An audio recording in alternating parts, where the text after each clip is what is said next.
біз білімгерлерге төрт түрлі дағды қалыптастырып жатырмыз. Ең алдымен сыни тұрғыдан ойлау дағдысы, сонан соң креативтілік, яғни шығармашылық дағды, сонан соң топта жұмыс жасай білу дағдысы, яғни коллаборация дейміз, немесе сотрудничество дейді орыс тілінде, және коммуникациялық дағды. Осы төрт дағдыны қалыптастыру мақсатында ертең екі айдан кейін мектепке практикаға баратын болғандықтан біз 6 сынып пен 8 сыныпта осы сабақтарды қалай өту керек оқулықты алып, сол оқулық бойынша біз әр тақырыпты егжей-тегжей талдап жатырмыз. Бүгінгі біздің 6 сыныпта өтетін тақырыбымыз Абайды оқы да таңырқа. Аяла, Аяжан, өзіңіз арнаны жалғастыңыз, сонан соң сабақ өтіп болғаннан кейін талдаймыз. Әрбір кезең талдаймыз, сонан соң қолданып жатқан интерактивті әдіс-тәсілдерді де біз талдаймыз. Жақсы, себеп салдарын қатынасты білдіреді, жалғылықтар екен бұл тақырып. Сәлеметсіздер ме балалар, біздің бүгінгі тақырыбымыз Абайды оқы таңырқа. Және де біздің жаңадан өтетін ережеміз себеп салдарлы қатынасты білдіретін жалғаулықтар. Себеп салдарлы қатынасты білдіретін жалғаулықтардың 3 жалғаулығы бар. Себебі, өйткені, сондықтан. Мысал келтірсек, мен досымды сыйлаймын, себебі оның адамгершілігін құрмет тұтамын. Бұл жақта себебі деген себеп салдарлы қатынасты білдіретін жалғаулық қолданып тұрғандығын байқаймыз. Екінші, інім Асқарды барлығымыз жақсы көреміз, өйткені ол үйдің кенжесі. Түсінікті ғой, балалар? Келесі балалар, сіздерге сұрақ, Абайдың өлеңдері мен қара сөздері оқырманға қандай тәрбиелік мән береді? Жақсы. Айта қойын.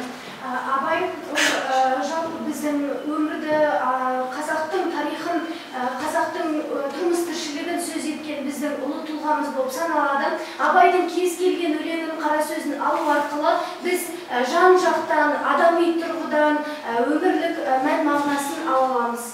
Өте жақсы. Тағы жауап беретін бар ма? Айта қойын.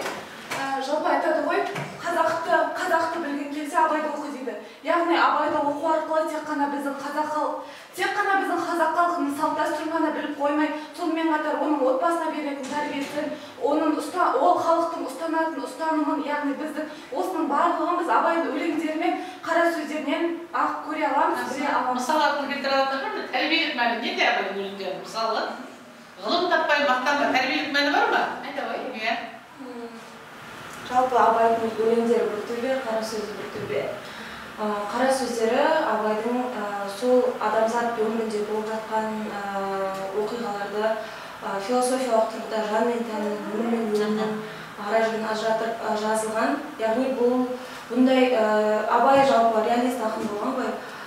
Осы қара сөздері жалпы философиялық. Жақсы, рахмет. Енді келесі балалар, біз мына аудио жазбаны тыңдай отырып, Кахут ойынын ойнаймыз. Ең алдымен осы аудио жазбаны түсініп тыңдайық. Абайдың бойына әкесінің батылдығы мен қызуқандылығы, жігерлігі мен алғырлығы дарыған. Алайда болашақ ақынның балалық шағы қос ананың, әжесі мен шешесінің бауырында, тәрбиесінде өсті. Сүйікті немересінің Ибрахим деген атына тілі келмей, оны ойлы болсын, аңдағыш болсын, абайлағыш болсын деген ниетпен Абай атандырған да сол аяулы кәрі әжесі еді. Абай өңі қара торы, екі көзі тостағандай, үлкен, әрі өткір, кең маңдайлы болды. Мінезі жағынан ширақ, аса ұғымтал, бір көргені мен естігенін ұмытпайтын, зерделігі мен айрықша көзге түсетін. Балалар, осы ақпаратты ойыңыздан шығармаймыз. Келесі кезекте біз бірден тапсырмамызға көшейік. Алдарыңызда тұрған А4 параққа әсемпаз болма әрнеге, артылам деме өзгеден, ақырын жүріп анықпас, ұстаздық қылған жалықпас деген Абай өлеңдерінен осындай үзінді келтірді. Біз осы жақта ережемізге сай тек жалғаулықтарымызды пайдалана отырып, мына жерге сөйлем құрастырамыз. Мына әр өлең тармақ арқылы. Жақсы. Қатесесіздер, ұмытпаймыз. Жақсы, мәселелеріміз енді бірінші топтан бастап. Ары қарай тапсырманы орындағанын тексеріп көрейік. Өлеңпаз болма әрнеге. Бұл жерде шынымен де Әсемпаз болма әрнеге. Себебі екі кеменің басын ұстаған суға кетеді. Өте жақсы. Әдемі. Артылам деме өзгеден, себебі Артылам деме өзгеден, себебі тек сен ақылыңмен озарсың бұл дүниеде деп жалғастырсын. Тек немен озарсың? Ақылыңмен озарсың. Тамаша, жақсы. Үшінші бізде ақырын жүріп анықпас, себебі еңбегін кетпес далаға әр қадамында істеген сайын ақырын істесең де оны нақ басу керек, және барлығы нақты болу керек, сонда кішкенеден болсын алға қарай. Өте жақсы. қылған жалықпас, жалғастырдым үйретуден балаға деп. Ұстаздық қылған жалықпайды, себебі ол балаға үйретеді деген.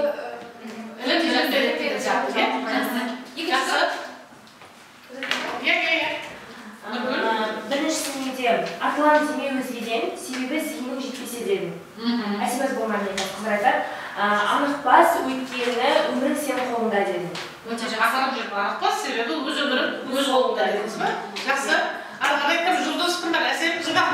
Суреттер жылдам, капот бар. Ұстаздық қылған жалықпас, біліммен сусындатуға дедім. Өте жақсы. Мына топта бар ма үлгілеріміз? Нұсқаларымыз. Жақсы, айта қойыңыздар. Әсемпаз болма әрине, себебі Құдай сылағанды жақтырмайды, себебі адамдық символды сақтау қажет деп. Адамдық символды сақтау керек дедіңіз бе? Жақсы. Бар ма тағы нұсқа? Әлде қайталау ма? Бар ма оқи ғой болса? Қайталанып жүр ма? Өте жақсы. Енді балалар, біз қазір Абайдың өлеңдерінің ішінен тек қана қара сөзбен өлеңді ғана жазбаған, ән де жазған, әнге сөз жазған. Соған байланысты біз серіктеу сәтін ұйымдастырып жіберейік. Барлығымыз осы әнді бірігіп айтайық балалар. Желсіз түнде жарық ай.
Абай кімнің тәрбиесінде өсті?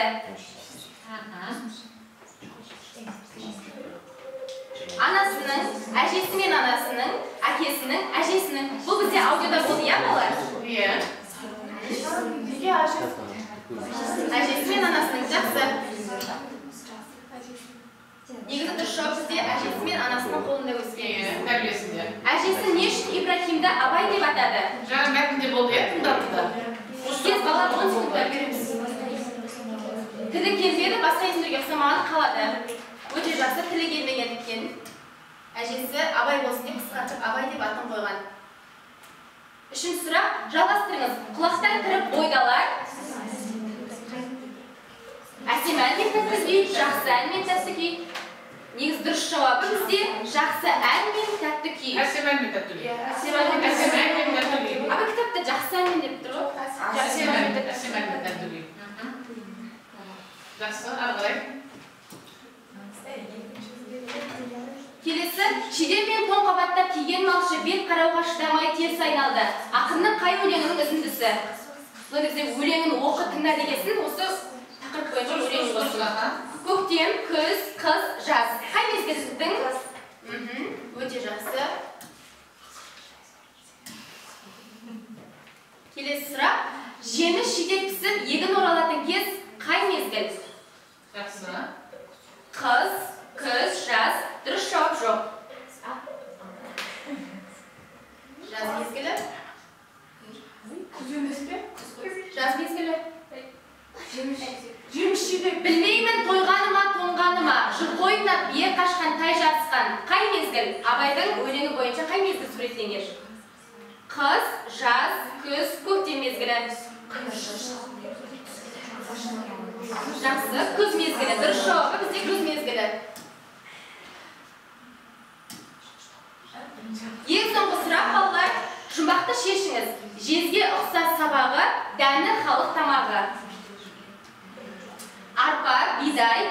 90 дұрыс жауап жоқ. Дұрыс жауабы бидай. Енді біз ойынымыздың, осы сабағымыздың жеңімпазын анықтайтын боламыз. Үшінші орында бізде бірінші топ, екінші орында екінші топ, бірінші орында үшінші топ. Өте жақсы. Жақсы. Осы бойынша бағаланатын боласыздар. Қай топ жеңіске жеткендігі бойынша. Және біздің балалар сабағымыз өзінің мәресіне жетті. Үйге тапсырма, Абайдың өлеңдерінің ішінен өздеріңізге ұнаған өлеңін талдай отырып, идеясын ашып келетін боласыздар. Жақсы. Рахмет. Сабақ аяқталды.